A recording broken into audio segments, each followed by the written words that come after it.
Bonjour, c'est Thomas. On se retrouve aujourd'hui pour une nouvelle formation dans laquelle je vais vous montrer comment utiliser le rapport intitulé Production. Cette page vous permet de visualiser, grâce à des tableaux et des graphiques, l'évolution de votre production de manière globale pour l'ensemble de votre entreprise ou par équipe. Cette page peut donc vous aider à prendre des décisions stratégiques afin d'améliorer votre rentabilité. Cette page se trouve dans le sous-menu de rapport, dans le menu principal à gauche de votre écran. Cliquez sur Production. Le rapport production est un rapport à regarder en perspective avec les rapports commande et facturation. Il apporte une autre vision de votre activité. Cette page vous présente trois onglets: l'onglet Synthèse, l'onglet Projet, l'onglet Réalisé versus Staffing.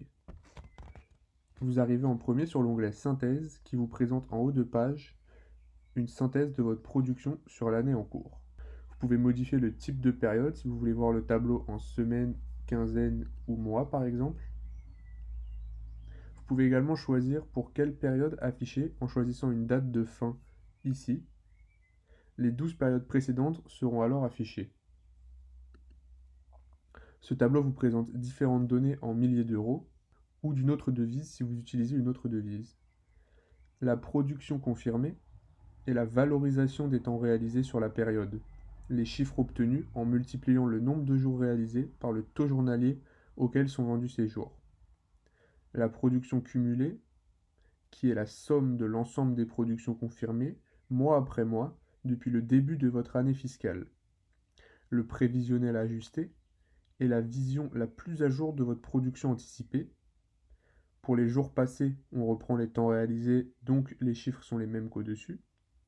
Pour le futur, on utilise le staffing, on multiplie le nombre de jours de staffing par le taux journalier vendu. La ligne vous donne donc une prévision de votre production réelle en l'état actuel des choses.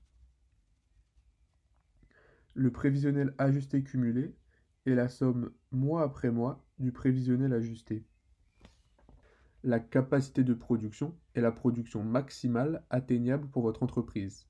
Le chiffre serait celui de la production que vous obtiendrez si vous staffez tous vos collaborateurs pour tous les jours ouvrés du mois au taux standard. Et enfin, la capacité de production restante est la valorisation de l'ensemble des temps disponibles de vos collaborateurs. C'est la production que vous pourriez faire si vous vendez tous les jours libres à des clients. En dessous de ce tableau, vous pouvez voir un graphique vous montrant la production confirmée pour chaque mois avec également la courbe de la production cumulée.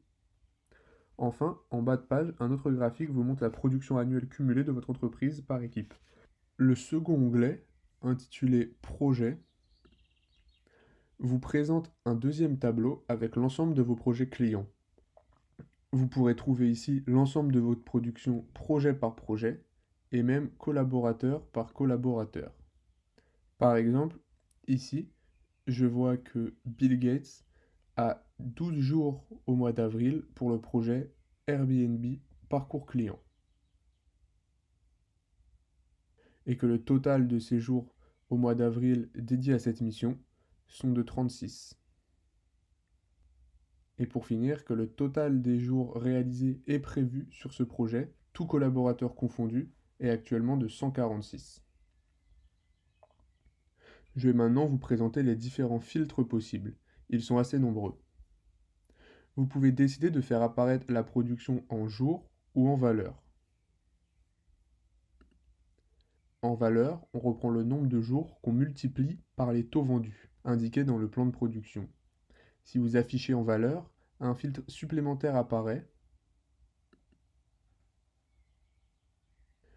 pour vous permettre d'afficher les valeurs complètes ou par milliers d'euros. Vous pouvez également décider de faire apparaître les données se basant sur les différentes bases de données. Par défaut, c'est temps réalisé et staffing qui est sélectionné, ce qui veut dire qu'on indique tous les jours des temps réalisés pour le passé et les jours du staffing pour le futur. C'est la vision que nous recommandons. Si vous choisissez uniquement temps réalisé, seuls les jours des temps réalisés apparaîtront. Il n'y aura probablement rien pour le futur, sauf si vos collaborateurs ont renseigné par avance des jours réalisés. Si vous choisissez staffing, uniquement tous les jours de staffing apparaîtront. Pour les périodes passées, on indiquera donc ce que vous aviez prévu de faire et non ce qui a réellement été fait. De même que sur l'onglet précédent, Vous pouvez choisir le type de période du tableau par semaine, quinzaine ou par mois. Ici, mon affichage est par mois. Vous pouvez également choisir pour quelle période afficher en choisissant une date ici. Les 12 mois précédant cette date seront alors affichés. Vous pouvez également décider de faire apparaître ce tableau pour une équipe précise en la choisissant ici. Choisissez également si vous voulez voir uniquement les missions ouvertes ou l'ensemble des missions, c'est-à-dire y compris les missions fermées.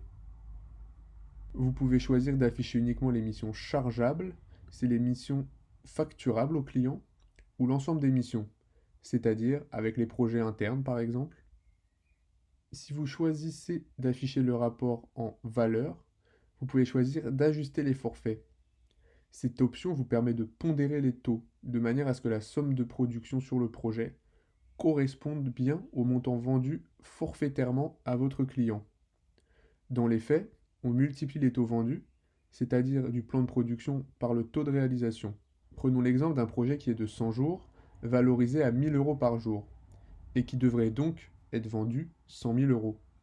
Mais vous faites une remise à votre client et le vendez au final 80 000 euros. Vous avez donc un taux de réalisation de 80% pour le projet. Chaque journée sera donc valorisée 1000 euros fois 80%, soit 800 euros. On peut voir ici que Jong Yong-yoon a bien travaillé une journée au mois de mai qui a été facturée 800 euros.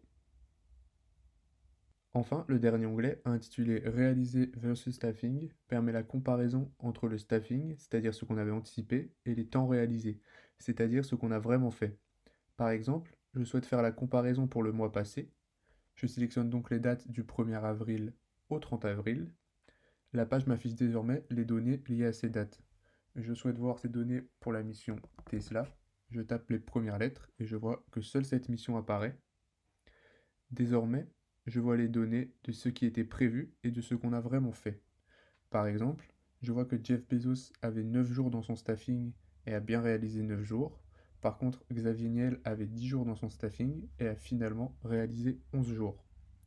Vous pouvez trier ce tableau par collaborateur en écrivant les premières lettres d'un nom d'un collaborateur dans cette colonne.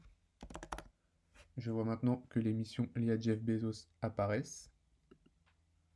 Vous pouvez choisir d'afficher les données par mission comme vu précédemment, ou en choisissant tâche, de rajouter une colonne tâche pour que les données soient plus précises.